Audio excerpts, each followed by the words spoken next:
Is this your song?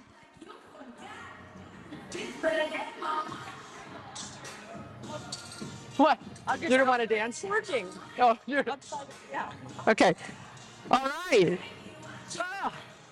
Who wants to talk about some warehousing? Not wholesaling, but warehousing, warehouses. So raise your hand if you've ever seen this wonderful woman on TikTok. Okay, we gotta increase these numbers, right? You guys, yeah. Where are you guys? Not on TikTok. I'm not on TikTok, but you have just joined me on Twitter.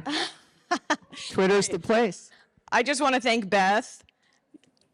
I can't even say, I almost cried during your opening remarks a few times for a number of reasons, but I just want to say thank you. This is unbelievable, and I didn't know people like you existed prior to meeting you. I thought it was only men, and I'm overwhelmed with gratitude that you're doing what you're doing. And I'm menstrual, so I probably will cry at some point. So thank you. Josie and I have a bet. I'm going to live up to it that I'm not going to cry, but I've been close a few times. So, Aviva, tell us about warehouses and investing and brokering and Denver and TikTok. Just start, and I'm going to just pepper you with questions. Okay, I'm going to hit you with a really quick version of the story. My grandparents. Wait, before that, what's your cat's name? I have two cats, Henry and Alfred. Henry is the one-eyed Floof. with no teeth. Yes. It's worth it to just watch her on TikTok or on Instagram to see the cat. Yeah. And then can I talk about the other person in your life and what he's done? I just learned this about you. I didn't know. Yeah, go. Mario, her husband was on Top Chef. No, Hell's Kitchen. Hell's Kitchen. We just went to Hell's Kitchen and ate in Vegas. Mario said, I want to go to Hell's Kitchen. This woman's husband was on Hell's Kitchen. Isn't that amazing? So you eat really well. I do. Josh actually got his real estate license last Thursday. So he's got 3 showings today. It's hilarious. But yes, I eat very well. I'm very lucky. It's a hard life being a chef. So now he's a real estate person. Okay. Yes. So tell us your story. I just had to, the cat, check her out. The cat's just adorable. My username's at Aviva Real Estate. DM me and I'll follow you back. Anyway, my name's Aviva. Very long story short, my grandparents immigrated to America in 1950, fleeing Nazi Germany. This was they lost everything. Most of their family came to America with $40 in their pocket. And just the true immigrant story, worked like maniacs, didn't spend any money, got into the broke mindset. No? I don't know. I don't think so. Okay. I think it was just they had nothing and a bunch of kids. And started with a duplex, went to a triplex, went to, did that true migration into real estate, then went into hotels and motels on Colfax, which in Denver means in a really, really rough area. And in 1984, my grandfather bought the first warehouse that we still have today, Woot. And thereafter, my father realized the lifestyle between residential versus the warehouse business, commercial versus residential, and the warehousing business. And my father went on to syndicate a portfolio of warehouses that we still own, lease, and manage to this day. So I am also a third generation who has not blown it all on drugs and alcohol yet. Yay, so maybe the myth is wrong. Well, there's hope for the third generation. No blanket terms. So Dad syndicated a portfolio of properties, but we live in Denver, and something crazy happened in the warehousing industry in Denver in 2010. Literally. Overnight, 25% of warehouse space in our town went up in smoke, and everything changed overnight. Tell them what you mean went up in smoke. Literally on January 1st, 2010, marijuana became recreationally legalized in the state of Colorado, and it just had a really significant impact on our warehouses, specifically C-class warehousing. So, so in warehouse, How old were you when this happened? technically I was 18. And were you, so what was it like when you got, so they were leasing space or buying it or both? Whatever anybody could get their hands on. So did they start calling your father saying, we want, oh, how did that go? Yeah. So it was Like, did your dad go, oh, this might be a thing? so we called it the Green Rush. Okay. And what the Green Rush was all of a sudden, this is how my dad would say, the Cheech and the Chongs came out of their basement and they needed a warehouse. And that Great. is actually exactly what happened. But they needed warehouse space. They were going to pay a lot more for it. What were they doing in the warehouse? Were they growing it in the warehouse? They were growing. They were creating grow gardens in the warehouse? Right. Let me just say this. Didn't you don't need sunshine? I don't know anything about this. There's a lot of irony here because warehouses are not meant for agriculture and plants should grow outside. But it's illegal to grow marijuana outside in the state of Colorado. So they're destroying all the warehouses, but that's a conversation for another day. Did they put sunlights in the roofs? I can't tell you how many vacant warehouses or just, abandoned warehouses I've been in where it's just like the most power you've ever seen, lights, hanging, yes. Fun. Okay. It's wild. So back to 2010. And how much real estate in warehouses did you have at that point? It's a fine line with the syndications because some of our partners were doctors, and there were issues if certain partners owned in a syndication to have a marijuana use. So we really stayed away from it for the most part. Even to this day, we try to stay away from it. Of 108 tenants, right now we have one. Wow. Okay. So it's But what did it do to your values and your rents? Oh, yeah. Well, I mean, just like I said, here's the thing about warehousing. You got A-class warehouses. And so E-class. define A. Okay. You know when you drive around on the highways, you guys see those new, beautiful warehouses that are being built? And I refer to those as big sexies. That's A-class. That's not where you're going to find me. You're going to find me in the ugly, small, yeah, definitely smaller. Just scary. What do I say? No, it's not coming to me. I love ugly real estate. Yeah. Is a really good way to make money. Absolutely. So So you guys, do you know about how much you had? So did you have did you say 108 tenants? currently we do Back in 10, how many did you have? quite a bit less. I would say maybe 60 or 70. So were you instrumental in growing that? Yes. Okay, let's talk about that. Yeah. So Because you were 18 or 19. Did you go to school? I did. I was probably participating in other activities more. No, I honestly, I went in, I was in college. I was a DJ. Robbie, if I knew that. I learned, so a big thing that I took from the DJing and applied to commercial real estate was when you're a DJ, there's a high supply of DJs and no demand unless you're really, really famous. And so I was like putting out all this content and nobody cared ever for years. And then, You were putting content out on social? correct. Really, back then, before TikTok? Yes. Where were you putting it? Facebook, Instagram. So can I go back and look at some of those older? Yes, you may. But don't share it with other people. Okay. But long story short, I graduated college. I go into real estate. Did you get your degree in real estate? I got a degree in audio engineering. Yes. Really? English literature. Okay, nailed it. But I kind of had a light bulb moment where a friend of mine said to me, "Why aren't you posting about commercial real estate on social media, nobody else is doing it. And that was a light bulb because I was going from posting in DJ world where there was such a high saturation of DJs and such a low demand. And then I flipped the script and it was low. There was very low competition when it came to our business on the internet, which there still is. And so there's a lot of opportunity for us. Lots of opportunity for Kim to get calls to learn how to do videos for those that don't.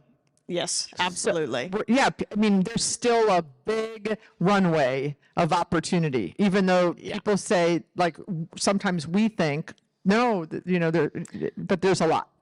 I have a theory that creating content on the internet right now in commercial real estate is buying Malibu. beachfront property in Malibu. Absolutely.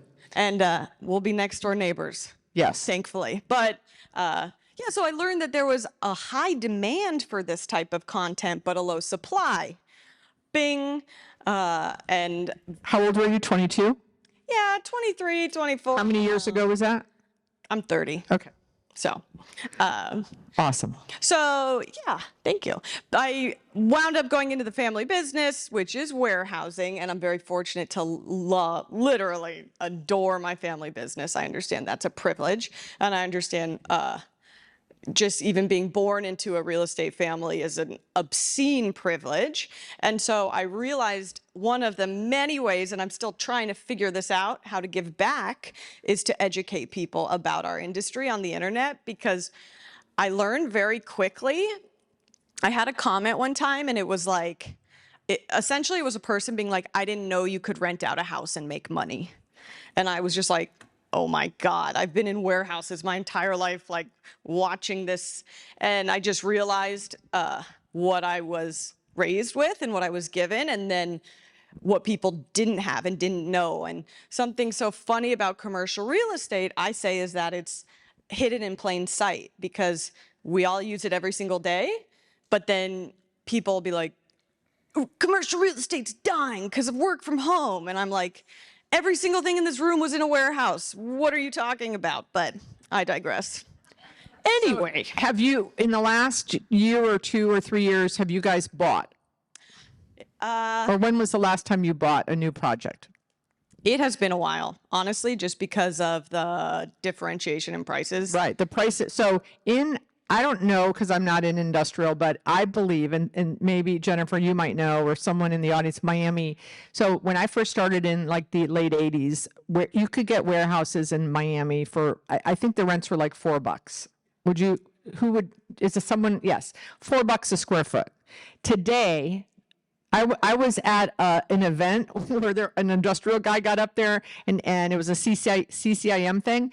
And he goes, and, our industrial rents are 18. I almost fell off of my chair because I'm so not in that world. I think they're more than 18 now. You saw 5 years ago the business income to now, like, Crazy. Okay. So what? Are you looking at other asset classes? Are you just continuing to manage and grow what you've got? You're 30. So I'm so happy that we're going to talk more about the giving back thing, because you've got 20 or 30 years of runway, both of you and you, we're going to talk about giving back in the next generation. But what, are you just going to sit and wait? Prices aren't going to drop. Right. Are you going to build, develop 2-story, 3? They're going to start doing multi-level warehouses. Are they doing that in Denver yet? Not really. But it's something I think about every single day, because I had the playbook in front of me, which is what my father did and has taught me to do. And then I try to apply it to today, and it's like, oh my God, this is not 5% isn't 15%. Right. And how do I see that through? That said, there is so much opportunity in when it comes to industrial, like you were talking about RV parks or outdoor storage. That's the best. Josh is calling me. I'm sure he needs a lockbox or something. Anyway. You can take it. Put it on speaker. Say, Josh, All these women watch Hell's Kitchen and they want to know. Yes, do it. Put it on speaker. Put it to your. Hey, babe. Tell them. What's the Gerard address? The 9780. I texted you it. I'm speaking right now. Everybody says hi. Hi, Josh. I'll text you the address. Josh, will you cook me dinner? You have to say, are you going to cook Beth dinner? Say yes. Yes. Awesome. Sold. So What position did he? Was he runner up or did he win or what? he actually self-eliminated. Oh. Right. Because It was, Gordon Ramsay was an asshole. yeah, Josh is not very good for like reality TV. Okay. He's not going to like dish it. Yeah. So what are you going to do? You've got to do something. You're 30 years old. You're sitting on this portfolio. You have 108 tenants. You have all of this education. You've got a social media following that is the best of anyone I know in the industry. You know, I'm not going to let you just not do anything. Like, what the frick? Let's go. What are you going to do? I have a brokerage. I do a lot of third-party brokerage. Beth will call me and help me through things, which is Did you best fire that thing guy? ever. You fired the client? I told you to fire the client. that. Yeah. Oh yeah. Yeah. I know. okay. That was anyway. Yes. How many people in the room have I said to fire clients? No. It's a full sentence. No, Love that. it's a full sentence. So I broker, but the reality is I was raised, my dad being like, you are meant to be an investor. This is this is our blood. This is what we do. This is what we have. And if anybody can do it, it's you. And so I realize brokerage was my path. Actually, my parents told me brokerage was my path to become an investor and to have that life that I saw my dad have, that my mom, who was a dentist, did not have. Now they're fine. But so I call it getting your PhD in real estate, where you get in the business, you broker, you do deals from the bottom up, you know, your tenant rep deals, work up to sales and working with your buyers, and you get the experience making money, dealing with other people's money, learning your market and learning the players. Like that, it was like, oh, all I have to do is work in this industry to get to that investment. But do you know how many people start as a tenant rep? I am now talking to these people, right? Start as a tenant rep, landlord rep, investment sales, and then stop, which is why we're having this conference, because we have the fear to take the next step. Yeah, it is crazy. Let me give you all an example. Anybody who works in brokerage, an email I got today, okay? I got outreach, I don't know, a couple weeks ago. We want 25,000 square feet of warehouse space. I'm like, let's party. Hit the ground running, give them everything, let's go. 2 weeks later, oh, we changed our requirement to 5,000 square feet of warehouse space. 3,000. So I'm like, all right. Many of the people in the audience know this. So, okay, 5,000, whatever, let's do it. I just got the email today. Actually, can we do 2,000 or 3,000? And it's like, next. And I think the big thing with brokerage is learning to say no, learning to walk away. Learning to qualify. Yes, learning to qualify. Right, Suzanne? Learning to qualify. Because it's hard, because we eat what we kill.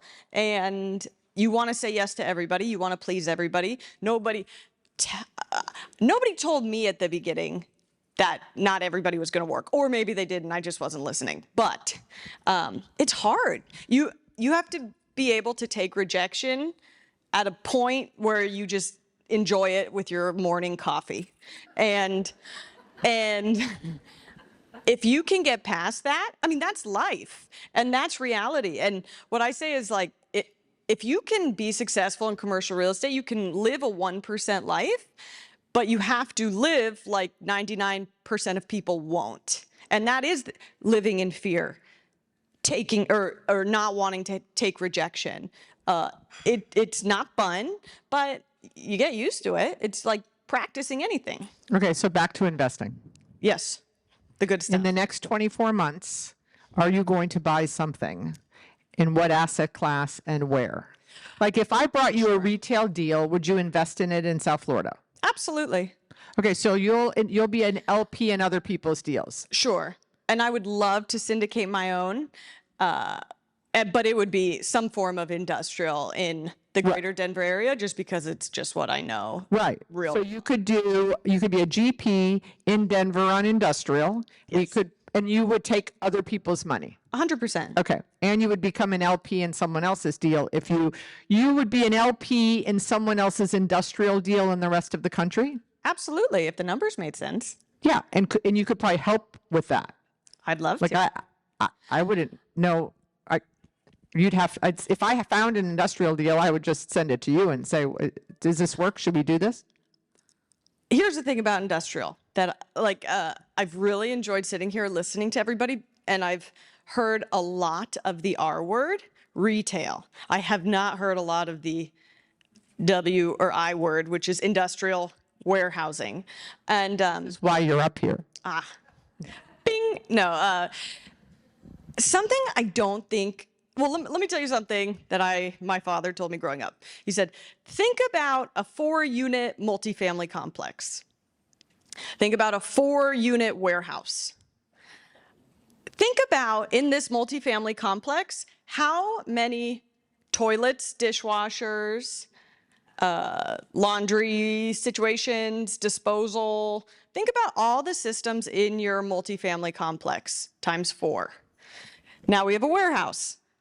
Walls, a garage door, a heating system, and a parking lot. How much can go wrong in one versus the other? Okay. And then whose responsibility is it? Well, in multifamily, it's your responsibility as the landlord. In industrial, it's their responsibility as the tenant.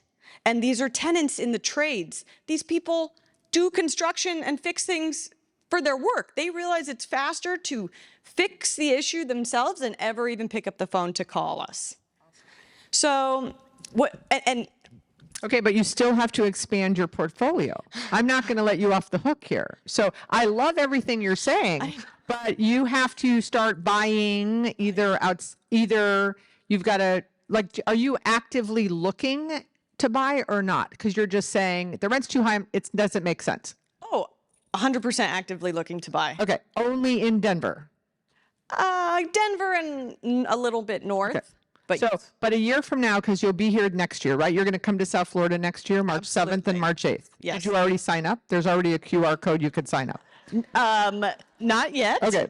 So when I see you a year from now, Yes. you will have bought something. Okay. I can do that. Promise? I promise. Okay, awesome. Oh my God, let's go. Beth, I'm going to Yeah. tell you though. Yeah. Or you could be an LP in one of our deals. Okay. I would love that. So let's change. So I want to talk about, we already kind of talked about social. You and I both agree that it's Malibu. Now, tell us about the coaching program. Yes. So Is it $1 million? no. Okay.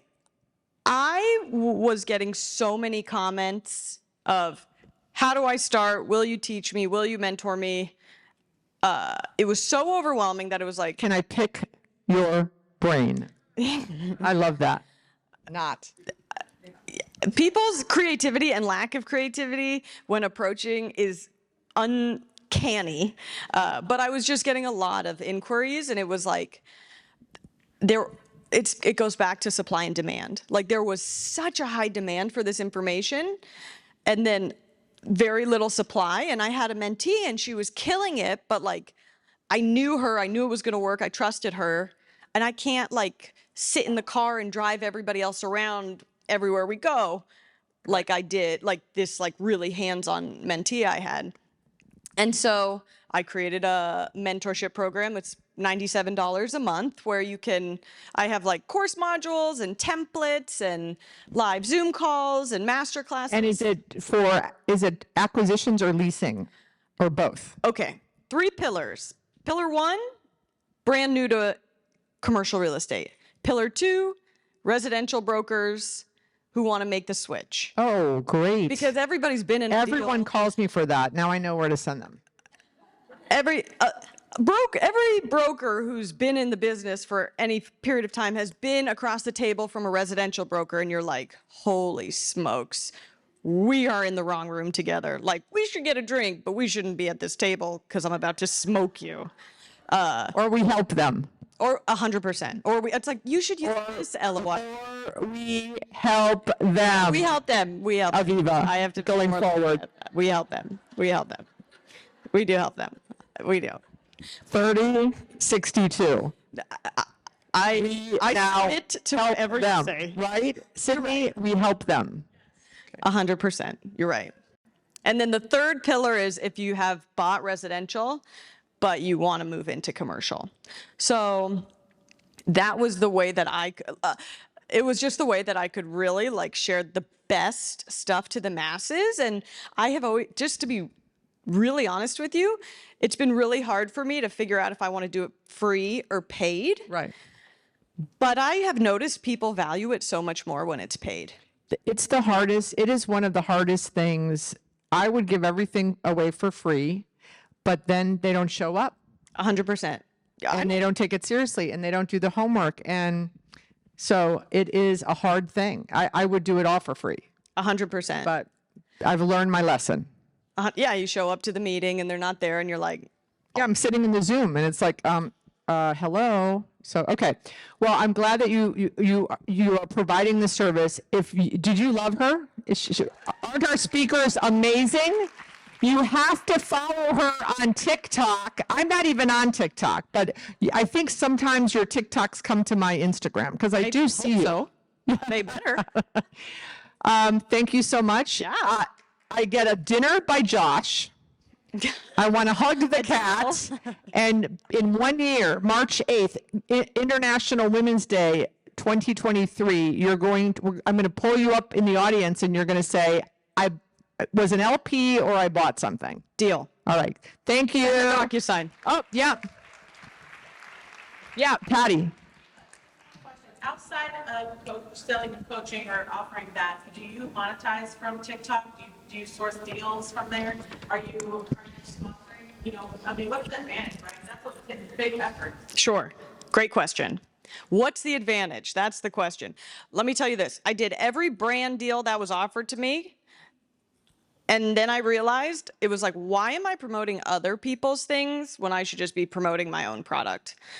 Because So brands came to you and said, we'll pay you on TikTok. You did it. You made some money and then you said, forget this. correct. How And much money did you make? I think maybe like 20 or 30 grand in like 2020. And it was like 4 or 5 products. And maybe like 10. 10 products. I'm Okay. selling myself short a little bit. But here's the whole thing when it comes to social media, and I really want to say this to all of us, is authenticity reigns supreme.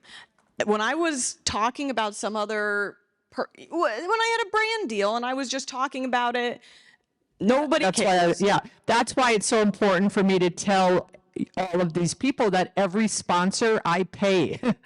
Like and people have said that, well, will you, there's an online thing that wants me to promote them and I don't use them. So I'm not going to promote, I'm just not going to now, but I'm happy at 30 that you have that integrity. It's easier at 62 to have that integrity because we have less runway. So good for you. But I also see the numbers, and where you get the numbers is by telling a genuine, authentic story about you in the field, period. I see it on your page, like on your Twitter. The best things that you're talking about are just your previous experience. It's not flashy. It's just the content that converts is authentic storytelling that ultimately provides the other person a value on the other end, but it's just pure, authentic, your day to day. So have you been offered money have people called you like Strip Mall Trent and say, hey, I want to give you money to invest in your next deal? Oh, all the time. People are always asking me to syndicate, and that's another thing with the social media. It was a slow process. It took time. How long? 2 years to really start getting decent localized transactions in the Denver area.